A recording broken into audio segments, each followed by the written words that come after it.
अभी तक हम दो मेथड पढ़ चुके हैं। फर्स्ट हमारा मेथड कौन सा था?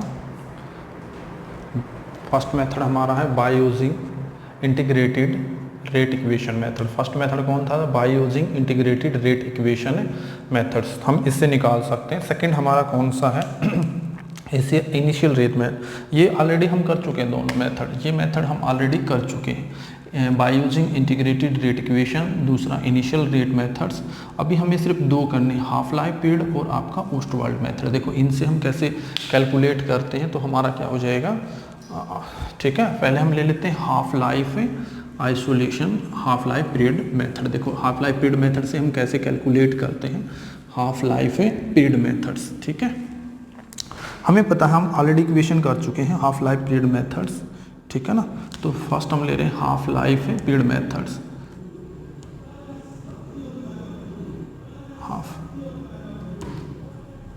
Half life period methods, periods methods. देखो इसके द्वारा हम कैसे कैलकुलेट कर सकते हैं हाफ लाइफ पीरियड मेथड्स। सबसे पहले हमें ये देखना है क्या इसके अंदर जो हमारा होगा, इसके अंदर हमें ये चीज़ देखनी, हाफ लाइफ पीरियड मेथड में हमारी रेट इक्वेशन क्या थी, फर्स्ट ऑर्डर जीरो ऑर्डर, ठीक है ना। तो फर्स्ट ऑर्डर से स्टार्ट करें तो फर्स्ट ऑर्डर क्या था हमारा, फर्स्ट ऑर्डर अगर हमें पता, पहले जीरो ऑर्डर क्या था, zero order half life period. तो zero order half life period क्या था हमारा, जो हमने निकाला था टी हाफ इक्वल टू हमारा किसके बराबर आया था आपका 1/2 के, ठीक है। अगर हम फर्स्ट की बात करें तो फर्स्ट हमारा क्या था, first order half period of first orders, हमारा क्या हो जाएगा half periods of first orders. जो हमारा फर्स्ट ऑर्डर था उसके लिए हमारा क्या आया था, आपका क्या आया था रेट कांस्टेंट, वहाँ पे टी हाफ हमारा कितना आया था आपका 1 आप यहाँ पे देख लेंगे 0.693 आपका क्या था के। तो इन दोनों को मिला के हमें पता है कि कॉमन इक्वेशन हम बना सकते हैं, तो दोनों की कॉमन इक्वेशन हम बना देंगे जीरो और फर्स्ट से। तो हमारा क्या हो जाएगा, एक्चुअल में जो हमारा ऑर्डर हो जाएगा टी हाफ, जो भी आपका हम ऑर्डर ले रहे हैं nth ऑर्डर का, ठीक है ना। तो उसके लिए हम एक इक्वेशन बना देते हैं, कौन सी आपकी है, तो वहाँ पे हमने एक तो ये दोनों जो आपकी रेट कांस्टेंट है इसको हम 1/k ही लिख देते हैं भाई, 1/, ठीक है ना। तो दोनों के लिए हम यहाँ पे एक नया कांस्टेंट लिख देते हैं क्योंकि वैल्यू k डैश, ठीक है। सपोज कर लिया हमारी यह है, ये क्या है k डैश, दोनों के लिए एक स्पेशली ऑर्डर ले लिया। डायरेक्टली प्रोपोर्शनल भी लिख सकते हैं, हम ऐसे लिख सकते हैं डायरेक्टली प्रोपोर्शनल टू द, हमारा क्या हो जाएगा जो R की कंसंट्रेशन है वो हम ले लेंगे, ठीक है। तो यहाँ पे हम या तो ऐसे लिख सकते हैं, तो यहाँ पे क्या हो जाएगा 1/n। देखो जीरो की वैल्यू रखेंगे, ऑर्डर जीरो है तो R का R रह जाएगा, या हम इसको ऐसे भी लिख सकते हैं, या हम इसको ऐसे भी लिख सकते हैं टी हाफ आपका इक्वल nth क्या हो जाएगा directly proportional to the 1/r0। तो उस टाइम हमारा क्या हो जाएगा n-1, ठीक है। आपकी मर्जी जैसे लिखना चाहो वैसे लिख सकते हैं। तो अब हमने क्या करना है, ये हमारा आ जाएगा कॉमन्स, ठीक है, किसी के लिए भी हम निकाल दें। अब हम क्या कर लेंगे, दो एक्सपेरिमेंट सेलेक्ट किया, मान लिया आपने जीरो ऑर्डर के लिए निकालना, कौन सा ऑर्डर है, तो ऑर्डर निकालने के हमने ले लिया nth ऑर्डर। हम दो एक्सपेरिमेंट करेंगे, एक्सपेरिमेंट नंबर 1, एक्सपेरिमेंट नंबर 2। तो हमने ले लिया, सपोज कर लेंगे हम टी हाफ एक्सपेरिमेंट नंबर 1, ठीक है। आपका क्या हो जाएगा, इसके लिए क्या निकल के आएगा 1/r0, इसकी कंसंट्रेशन हम 1 ले लेंगे तो पावर क्या हो जाएगी n-1, ठीक है। दूसरा हम क्या ले लेंगे टी हाफ, ठीक है ना, टी हाफ nth ऑर्डर। तो इधर क्या हो जाएगा सेकंड एक्सपेरिमेंट, हमारा क्या हो जाएगा एक्सपेरिमेंट फर्स्ट, एक्सपेरिमेंट सेकंड। तो इसके लिए हम क्या ले लेंगे एक्सपेरिमेंट सेकंड। देखो यहाँ पे इसके अंदर क्या होगा हमारा, तो यहाँ पे क्या आ जाएगा R0 n-1, नीचे क्या आ जाएगा 2, ठीक है। वहाँ पे ले लिया हमने 1, डिवाइड कर देंगे 2 को 1 से। अगर हम 2 को 1 से डिवाइड करेंगे तो हमारा क्या हो जाएगा एक्सपेरिमेंट 2 डिवाइड बाई एक्सपेरिमेंट 1, तो हमारा क्या आ जाएगा T half 2 divide by T half experiment number हमारा क्या हो जाएगा 1, तो इक्वल टू किसके बराबर हो जाएगा, ये ऊपर चला जाएगा। तो हमारा क्या आ जाएगा, यहाँ पे हम k ले लेते हैं, ये देखो हमने डायरेक्टली प्रोपोर्शनल ले लेंगे, आपका क्या ले लेंगे, यहाँ पे हम एक कॉमन ले लेंगे k डैश, यहाँ पे भी हम ले लेंगे k डैश, ठीक है। कांस्टेंट हम ले रखे हैं, तो हमारा क्या हो जाएगा कांस्टेंट से कांस्टेंट कट जाएगा, तो हमारा क्या हो जाएगा ऊपर क्या आ जाएगा R0 फर्स्ट एक्सपेरिमेंट का इधर क्या आ जाएगा n-1, नीचे क्या आ जाएगा r0 एक्सपेरिमेंट 2 का क्या हो जाएगा n-1, ठीक है। तो यहाँ पे ये ऑर्डर कौन सा है, nth ऑर्डर, ठीक है, हम ले लेंगे nth ऑर्डर, तो दोनों के लिए कॉमन ले लेंगे, ठीक है। जो भी हमारा ऑर्डर है ये हाफ लाइफ पीरियड है, यहाँ ऑर्डर नहीं है, ऑर्डर यहाँ से निकलेगा, ये वैसे है nth ऑर्डर के लिए, फर्स्ट सेकंड जो भी है। तो हम क्या कर लेंगे, यहाँ पे इसको रहने भी दे सकते हैं, कोई ज़रूरत नहीं हमें लिखने की। तो अब हम क्या करेंगे, इसको हम दोनों तरफ लॉगरिथम ले लेंगे, लॉगरिथम बोथ साइड्स, ठीक है। मैं ऊपर कर देता हूँ, कैसे करेंगे, लॉगरिथम बोथ साइड्स, दोनों के साइड हम लॉगरिथम ले लेते हैं, देखो फिर कैसे होगा, ठीक है। Logarithm both sides. इसके अंदर भी हमने दो मेथड लिए, हमारा सब्स्टिट्यूशन मेथड है, जो हाफ लाइफ पीरियड का हम पढ़ रहे हैं। फर्स्ट हमारा क्या, सब्स्टिट्यूशन मेथड हम कर रहे हैं, सब्स्टिट्यूशंस, ठीक है। इसमें हम दो करते हैं, सब्स्टिट्यूशन, और सेकंड हमारा होता है ग्राफिकल मेथड्स, हम ले लेते हैं ग्राफिकल मेथड्स। तो ये हम कर रहे हैं ग्राफिकल मेथड नहीं, हम पहला करें सब्स्टिट्यूशन मेथड।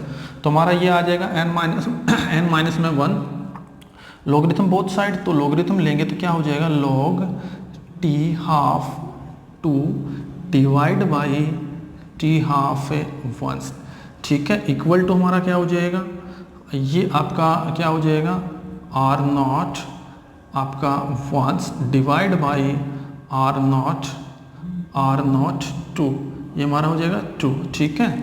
और लॉगरिथम यहाँ पे हमारा आ जाएगा log, आपकी पावर क्या हो जाएगी, n की पावर 1 है, तो दोनों के लिए कॉमन हो जाएगी, क्योंकि इनिशियल कंसंट्रेशन दोनों का बराबर है, तो हमारी पावर क्या हो जाएगी, लॉगरिथम के लिए कॉमन हो जाएगी। तो हम इसको आगे ले आएंगे, तो हमारा लॉगरिथम क्या हो जाएगा, t half 2 divide by t half 1, तो किसके बराबर हो जाएगा, हम इसको ले सकते हैं n-1, तो हमारा क्या हो जाएगा, logarithms r0 of the 1 divide by r0 of the 2, ठीक है, ऐसे लिख सकते हैं।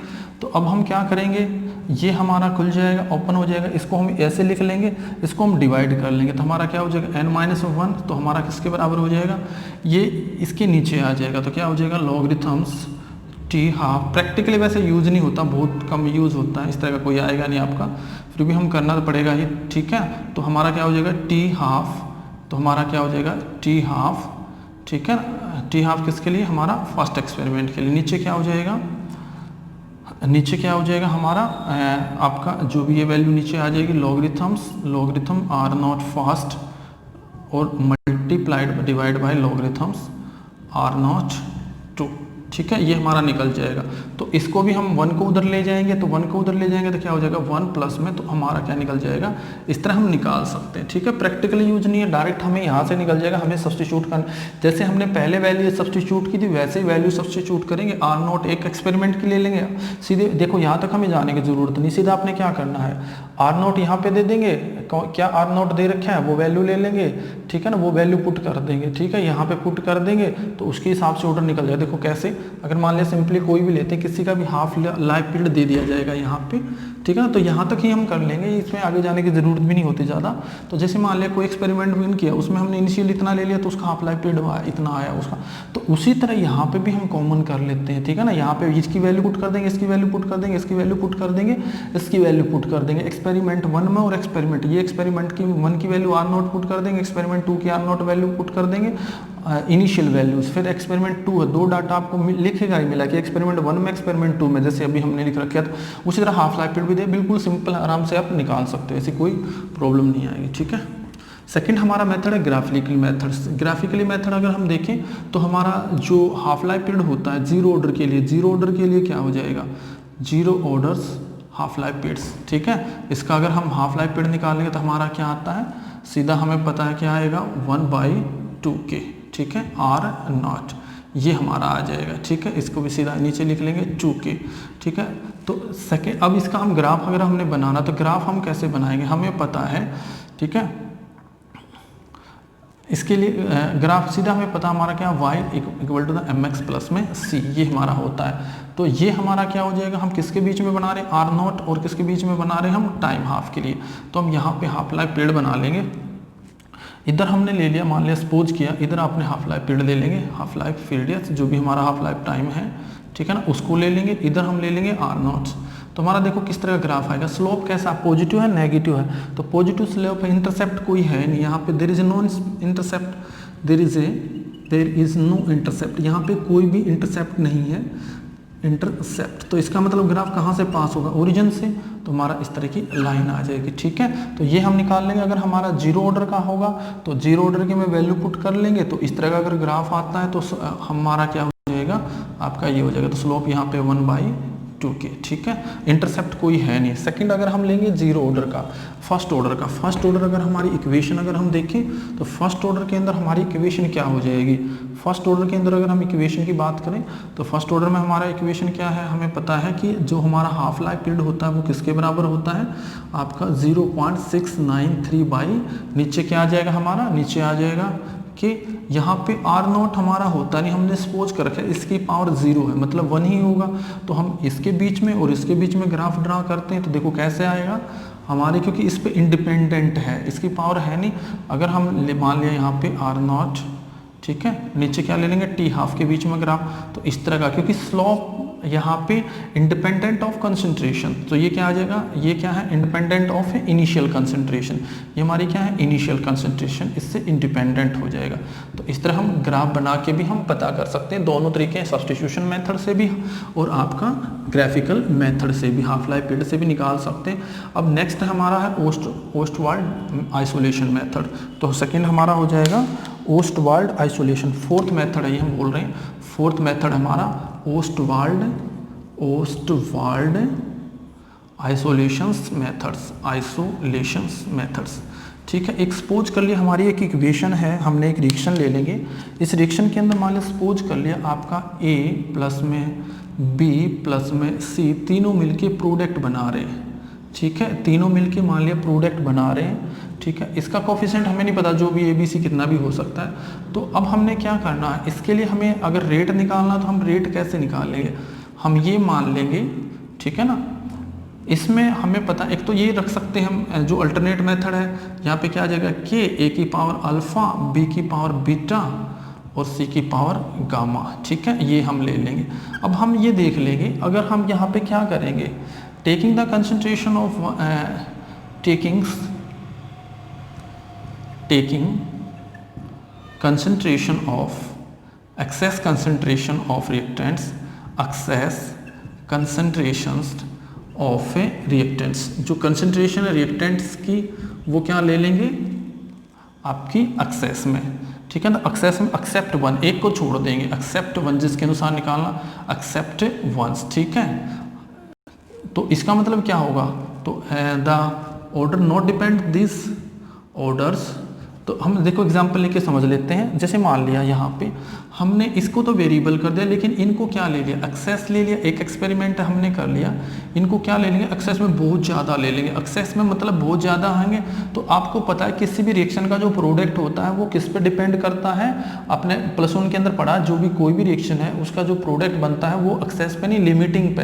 इसकी हम लिमिटेड में ले लेंगे, इसको मान लेंगे ये आपका लिमिटेड है, एक प्रकार से लिमिटेड रिजल्ट्स हम ले लेंगे, लिमिटेड। तो अब अगर मैंने डबल करता हूँ, अगर मैं इसकी कंसंट्रेशन डबल करता हूँ, ठीक है, मान लिया ये मेरा रेट था, मैंने इसकी कंसंट्रेशन को डबल कर दिया, ये हमारा अब किसके अनुसार, सीधा किस पे डिपेंड करेगा, A की पावर अल्फा। अब इसको मैं डबल करता हूँ तो इसका रेट भी क्या हो जाएगा, डबल हो जाएगा।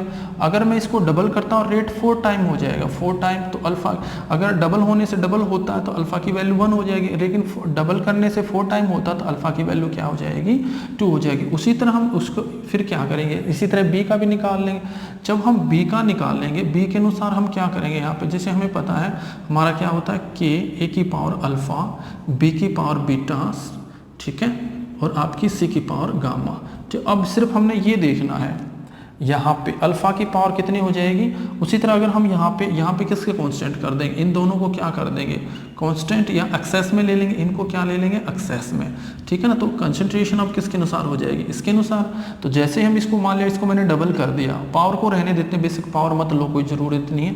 ठीक है ना, तो यहाँ पे तो हमें पता है, अगर मैं इनको तो एक्सेस में ले लेंगे, अगर मैंने क्या किया, C की कंसंट्रेशन को डबल कर देंगे, तो आपका रेट अगर डबल हो जाता है, तो रेट डबल हो जाता है, तो इसका मतलब अल्फा, यहाँ पे गामा की वैल्यू क्या हो जाएगी, 1। ठीक है, अगर ये इफ़ है, अगर आपने क्या है, इफ़ C को हमने डबल किया है तो आपकी सी की मतलब कंसंट्रेशन जो मोलर कंसंट्रेशन है, रेट आपका रेट कितने टाइम होगा 4 टाइम इंक्रीज होगा, तो गामा की वैल्यू क्या हो जाएगी 2। तो इस तरह हम सभी का ऑर्डर निकाल सकते हैं, ठीक है। तो इसकी हेल्प से हम ऑर्डर निकाल सकते हैं। हमारे चारों मेथड आपके कंप्लीट हो चुके हैं, ठीक है ना। इनके मेथड के द्वारा हम किसी भी रिएक्शन है जो हमारा ऑर्डर है वो हम क्या कर सकते हैं, इजिली निकाल सकते हैं, ठीक है।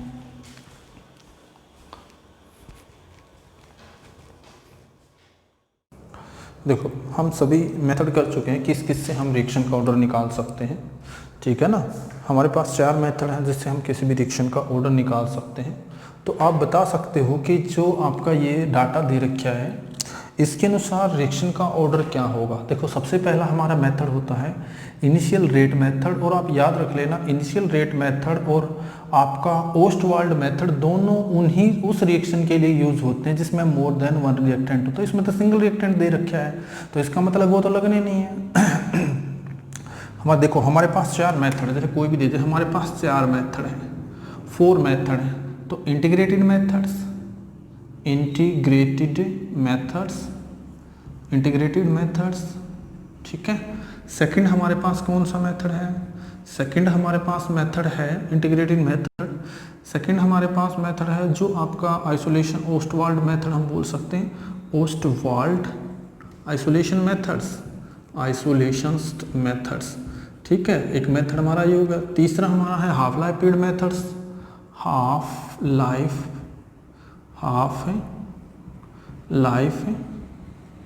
Period method, half life periods, ठीक है।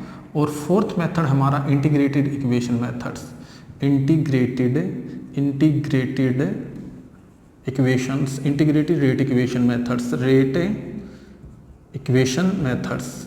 जैसे हमें 4 मेथड माइंड में होनी चाहिए, उन्हीं के बेस पे हमने किसी का ऑर्डर, हमने 4 मेथड है, इनके अलावा हम कैसे भी किसी भी रिएक्शन का ऑर्डर नहीं निकाल सकते हैं, ठीक है ना। तो आपने इसमें पूछा है कि आपका ऑर्डर क्या, देखो यहाँ पे रिएक्शन का ऑर्डर ऑफ ए रिएक्शन, तो रिएक्शन के लिए हमारे पास 4 मेथड है। तो आप इनमें से देखो हम कौन सा अप्लाई कर सकते हैं। देखो इंटीग्रेटेड रेट मेथड, ये दोनों जो मेथड हैं ये मोर देन 1 रिएक्टेंट के लिए अप्लाई होते हैं, ठीक है। मोर देन 1 रिएक्टेंट तो यहाँ पे तो अप्लाई होंगे नहीं। तो आपका जो ये वाला मेथड है तो ये मतलब ना तो हम इसको अप्लाई कर सकते हैं ना इसको, क्योंकि यहाँ पे सिंगल रिएक्टेंट दे रखा है। In reaction the decreasing in reactant is 20%, एक ही रिएक्टेंट की बात करके इसका मतलब तो हाफ लाइफ पीरियड जब देखेंगे, जब हाफ लाइफ कहीं पे ना तो पूछ रखा है ना दे रखा है, इसका मतलब ये भी अप्लाई नहीं करेंगे। तो जो हमारा मेथड है फोर्थ मेथड हम यूज करेंगे। तो फोर्थ मेथड हमारे पास आपको पता है या तो 0 का पूछा जाएगा, फर्स्ट का पूछा जाएगा। वैसे भी अगर 0 फर्स्ट सेकंड थर्ड जो भी हम चल सकते हैं तो 0 से स्टार्ट करते हैं। तो 4 हम देख लेंगे, 4 try 4 first hit and trial method बोलते हैं इसको, हिट एंड ट्रायल मेथड है 4 0 ऑर्डर रिएक्शंस, 0 ऑर्डर रिएक्शंस। हम 0 ऑर्डर रिएक्शन ले लेंगे। तो 0 ऑर्डर रिएक्शन हमारा इंटीग्रेटेड रेट कांस्टेंट कैसे निकालते हैं, हमें पता है हमारा रेट कांस्टेंट निकालने का फार्मूला क्या है, R0 माइनस में आस और डिवाइड बाई आपका क्या हो जाएगा T, ठीक है। तो ये इक्वेशन, तो पहले हम इसको पुट करके देख लेंगे। हमें पता है कि इसमें हम इसके अंदर हमारे 2 मेथड होते हैं, एक तो हमारा होता है ग्राफिकल मेथड, एक सब्स्टिट्यूटेड मेथड। एक हमारा होता है सब्स्टिट्यूटेड मेथड्स, एक हमारा होता है ग्राफिकल मेथड्स, एक हमारा होता है ग्राफिकल मेथड्स। तो इन्हीं में से कोई इनको ग्राफिकल मेथड तो हमें ज़रूरत है नहीं क्योंकि इसमें बहुत ज़्यादा डाटा दे रखा है, वो तो ग्राफिकल मेथड यूज करते हैं। तो यहाँ पे हम यूज कर सकते हैं सब्स्टिट्यूट मेथड। सब्स्टिट्यूट मेथड में आपको ध्यान रखना है, आपने ये देखना है जब आप रेट कांस्टेंट निकालते हो, 2 आपको डाटा 2 कम से कम एटलीस्ट 2 मिलेंगे जिसमें 2 एक्सपेरिमेंट किए होंगे। देखो यहाँ पे 2 एक्सपेरिमेंट उसने किए हैं। उसने कहा कि in reaction decreasing in the reactants 20%, उसने बोला है 20% 20 minute and the 40% in 40 minute. मतलब उसने ये नहीं बोला कि 20% से आगे, अगर ऐसे बोलता भी 20% से फिर 60% जाता है, फिर 80% जाता है तो वो अलग हो जाता। तो उसने इनिशियल बोल रखा है, उसने बोला कि इनिशियल तो हमारा 100 होगा, इसके लिए भी इनिशियल कितना लेके चलेंगे 100, और इसके लिए भी इनिशियल कितना लेके चलेंगे, क्योंकि परसेंटेज दी जाए तो आपको याद रखना है, परसेंटेज दी जाए तो हर जगह R0 आपको इतना लेना है, ठीक है। तो यहाँ पे भी हम R0 कितना ले लेंगे, ये हमारा हो जाएगा R0। तो इसके अंदर वैल्यू पुट करते हैं तो के हमारा क्या हो जाएगा। देखो पहले एक्सपेरिमेंट फर्स्ट में एक्सपेरिमेंट फर्स्ट में अगर हम देखेंगे, एक्सपेरिमेंट फर्स्ट में हम के निकाल लेंगे, तो के निकालने का मेथड क्या होता है, आर नोट। आर नोट कितना लेके चलेंगे, मैंने बोला है कि परसेंटेज दे रखी है तो 100 मान के चलेंगे, 100 से ज़्यादा परसेंटेज नहीं हो सकती तो 100 लेंगे। उसने बोला है रिएक्शन डिक्रीजिंग रिएक्टेंट 20% आपका क्या होगा, डिक्रीजिंग रिएक्टेंट इज 20%, मतलब वो 20% आपका डिक्रीज हो जाएगा, ये आपने ध्यान रखना है, ठीक है ना। तो 20% डिक्रीज होगा तो बचेगा कितना, 80%, मतलब 20% डिक्रीज हुआ। तो यहाँ पे हम लेते हैं जो आर होता है वो आपकी कंसंट्रेशन होती है एट टाइम टी पे कितनी बची हुई है आपका, वो हम लेते हैं यहाँ पे। तो आपकी बची हुई कितनी है 80, तो नीचे हमारा टाइम हो जाएगा टी, ठीक है ना, टी हो जाएगा। तो अब हमारा टाइम कितना दे रखा है 20 मिनट, तो क्या हो जाएगा, इसमें से माइनस कर देंगे तो के की वैल्यू क्या आ जाएगी 20/20, ठीक है ना। तो हमारा क्या आ जाएगा, के की वैल्यू क्या आ जाएगी 1। अब उसी तरह एक्सपेरिमेंट सेकंड देखते हैं, एक्सपेरिमेंट सेकंड में हम देखते हैं के वैल्यू हमारी के की निकाल लेंगे, ठीक है। तो K1 K2 बोल सकते हैं या K2 जो भी बोल सकते हैं। तो यहाँ पे आपको पता है उसने बोला है कि वो 40% डिक्रीज इन 40 मिनट, तो आपका यहाँ पे जो परसेंटेज है आपका 100% है आपका, 100 में से 40% आपका कंप्लीट हो चुका, प्रोडक्ट में बदल चुका है। हमें यहाँ पे क्या है, जो बचा हुआ रिएक्टेंट की जो बची हुई अमाउंट वो लेते हैं कि रिएक्टेंट में आर लिख रहा हूँ बार बार, इसका मतलब है कि रिएक्टेंट की जो बची हुई अमाउंट है वो कितनी है। अगर वो 40% प्रोडक्ट में बदल चुका तो इधर कितना बचेगा 60, और टाइम आपको कितना दे रखे है 40। तो हम क्या करेंगे, तो यहाँ पे 40/40, तो आपका क्या हो जाएगा 1, तो आपका ये भी आपका 1 आ जाएगा। इसका मतलब आपका के जो आपका हम K2 है, K2 की वैल्यू 1 है, ठीक है ना। तो यहाँ पे आप देखो K1 की जो वैल्यू दे रखी है वो भी आपकी 1 आएगी, और K2 की जो वैल्यू दे रखी है वो भी आपकी 1 आएगी। इसका मतलब क्या हुआ, K की वैल्यू कांस्टेंट है, K1 equal to the K2। अगर 3 भी तीसरा डाटा दे देता, ऐसे ही वो तीसरा भी दे सकता था, लेकिन 2 पे देखो उसको न्यूमेरिकल को आसान बना दिया। तो आपका अगर ये आपका क्या है K1 equal to the K2, इसकी भी वैल्यू 1 है, तो इसका मतलब 0 ऑर्डर है। तो ऑर्डर कौन सा होगा, 0 ऑर्डर, क्योंकि हमने 0 ऑर्डर में अगर ये वैल्यू बराबर नहीं आती, सपोज करो अगर ये वैल्यू बराबर नहीं आती तो फिर हम फर्स्ट ऑर्डर लेते, तो फर्स्ट ऑर्डर में ऐसे वैल्यू पुट कर देते, फर्स्ट ऑर्डर नहीं आता तो सेकंड में वैल्यू, लेकिन हमारी 0 ऑर्डर में भी आ जाएगी तो आपका क्या हो जाएगा, कंप्लीट हो जाएगा, ठीक है ना, 0 ऑर्डर्स, ठीक है। तो इस तरह की आपकी क्वेश्चन पूछा जा सकता है।